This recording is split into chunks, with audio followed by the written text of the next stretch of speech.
নমস্কার বন্ধুরা, পাঁচভিল কুকিং থেকে আপনাদের স্বাগত। আজকে আমি এই শাকের তরকারিটা করব। আগে বাড়ির যা রান্না ছিল সেটা আমি করে নিয়েছি। আমি বাড়ির বাগান থেকে এই যে খসলা শাক তুলে নিয়েছি। এইগুলোকে নরম কচি খসলা শাক, এগুলোকে রান্না করব।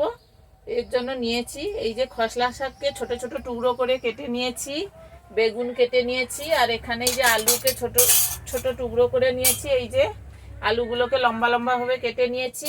আর তার জন্য খসলা শাকের তরকারির জন্য আমি এই যে মাছের মাথা নিয়েছি। এটা দিয়ে আমি আজকে খসলা শাকটা তৈরি করব। আপনারা তো অনেকেই অনেক রকমভাবে রান্না করে খসলা শাক খেয়েছেন। আমি আজকে এই মাছের মাথা দিয়ে খসলা শাকটা তৈরি করব। খুব কম সামান্য উপকরণ দিয়েই এই রান্নাটা করব। আমি তার জন্য নিয়েছি এই যে 5 ফোড়ন নিয়েছি, একটা শুকনো লঙ্কা নিয়েছি, তেজপাতা নিয়েছি, হলুদ আর কাঁচা লঙ্কা 5টা চিড়ে নিয়েছি, নুন পরিমাণ মতো, আর তেল দেব। আর কিছু উপকরণ দেব না এতে, আর একটু সামান্য চিনি দেব। কড়াইয়ের মধ্যে তেল দিয়ে দিচ্ছি।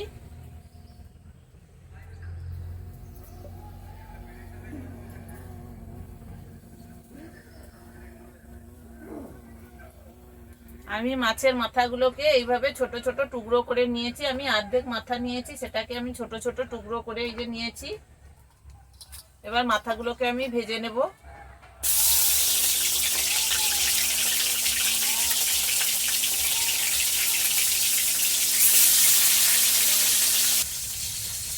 এখন গ্রামের দিকে সবার বাড়িতেই খসলা শাক হয়, সব কচি নরম এখন খসলা শাক। এই সময় সবার বাড়িতে, প্রত্যেকের বাড়িতে গ্রামের দিকে এইরকম খসলা শাক হয়। এই খসলা শাকগুলো আমাদের বাগানের, এগুলো ছোট ছোট করে এই যে টুকরো করে নিয়েছি। নিয়ে এগুলোকে তরকারি করব। খেতেও খুব ভালো লাগে এই শাকের তরকারি।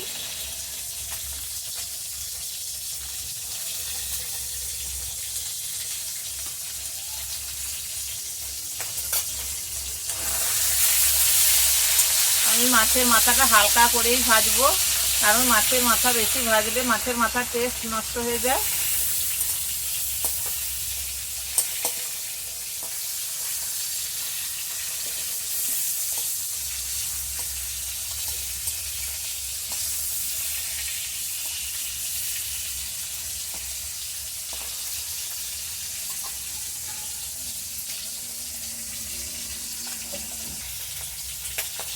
মাছের মাথাগুলো আমার ভাজা হয়ে গেছে। এবার আমি তুলে নিচ্ছি মাছের মাথাগুলোকে।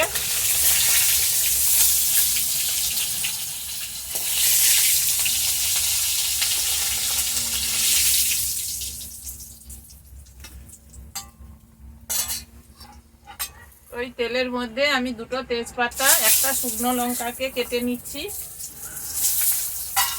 আর 5 ফোড়ন দিচ্ছি, আর চেরা কাঁচা লঙ্কাগুলো দিয়ে দিচ্ছি।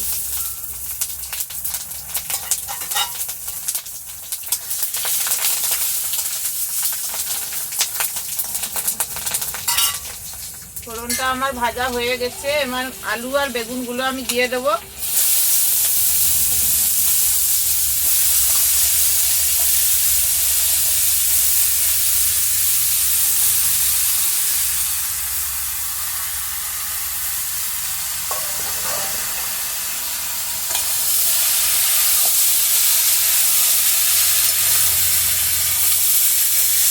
আলু বেগুনটাকে একটু আমি ভেজে নেব।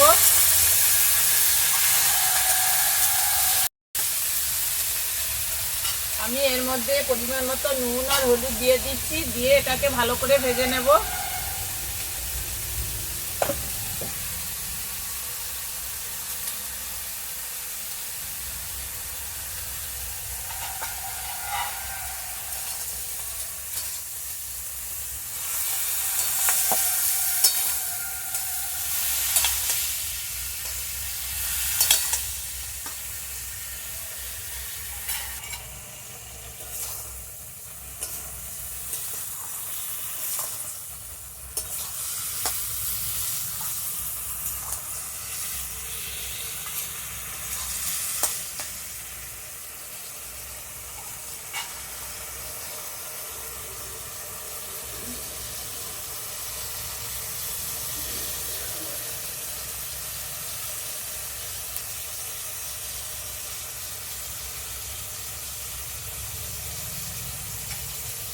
আমি এই শাকের তরকারি কোনো সর্ষে বাটা দেবো না। এই শাক এমনি সর্ষে বাটা ছাড়াই খেতে ভালো লাগে।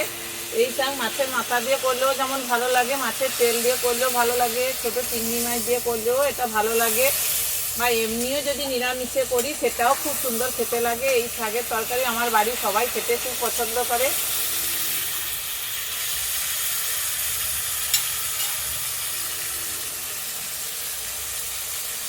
আমি এবার মাছের মাথাগুলো যে ভেজে রেখেছিলাম এটা দিয়ে দেবো এর মধ্যে।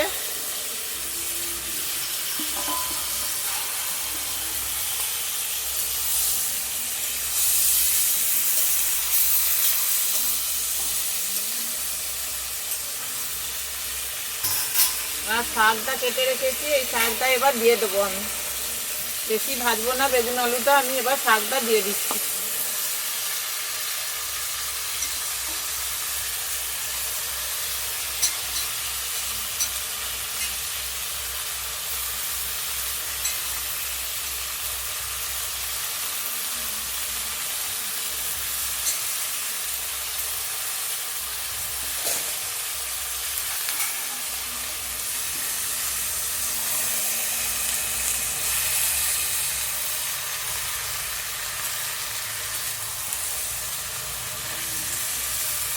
আমি এবার একটু চাপা দিয়ে দেবো, শাকটাও গলে সেদ্ধ হয়ে যাবে আর আলু বেগুনটাও সেদ্ধ হয়ে যাবে। আমি এবার এটা একটু চাপা দিয়ে দিচ্ছি।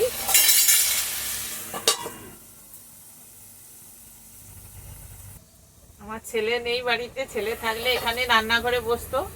ছেলে নেই, ছেলে স্কুলে চলে গেছে। ছেলেকে স্কুলে দিয়ে এসে আমি রান্না করতে বসেছি, আর বাড়ির রান্নাগুলো স্কুলে দিতে যাওয়ার আগে করে নিয়েছি।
আমি শাকের ঢাকাটা খুলে দিচ্ছি।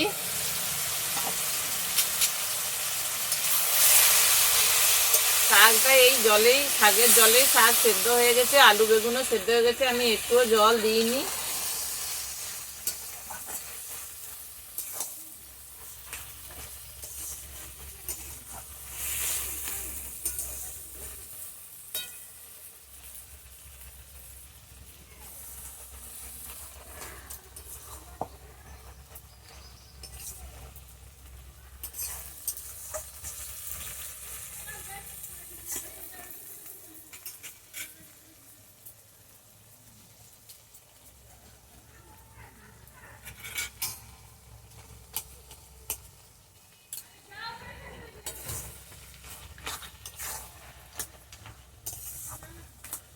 আমি মাছের মাথাগুলোকে একটু ভেঙে দিচ্ছি, তাহলে খেতে ভালো লাগবে।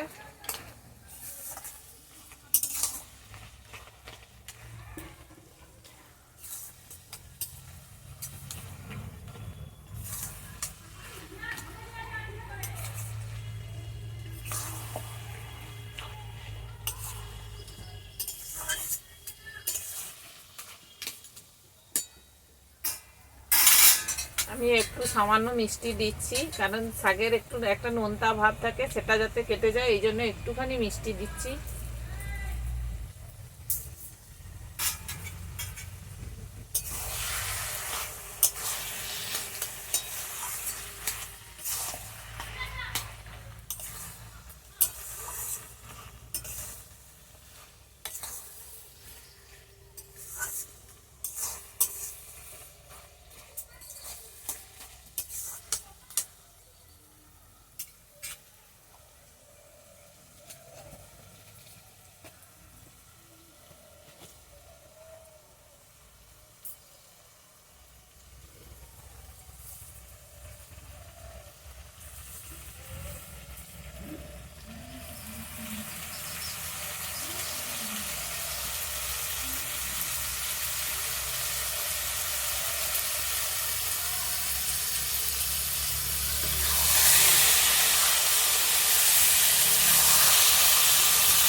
আমি শাকটা নামানোর একটু আগে একটুখানি তেল দিচ্ছি, কারণ যে কোনো শাকের তরকারিতে নামানোর আগে একটু তেল দিলে সেটা খেতেও খুব ভালো লাগে।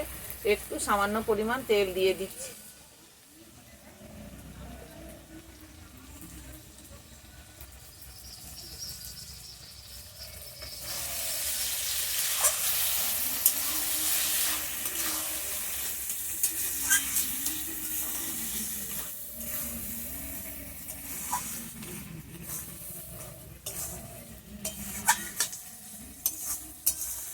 বন্ধুরা, আমাদের চ্যানেলের প্রতিদিনের রান্নাবান্না যদি আপনাদের ভালো লেগে থাকে, আপনারা লাইক, শেয়ার ও সাবস্ক্রাইব করবেন।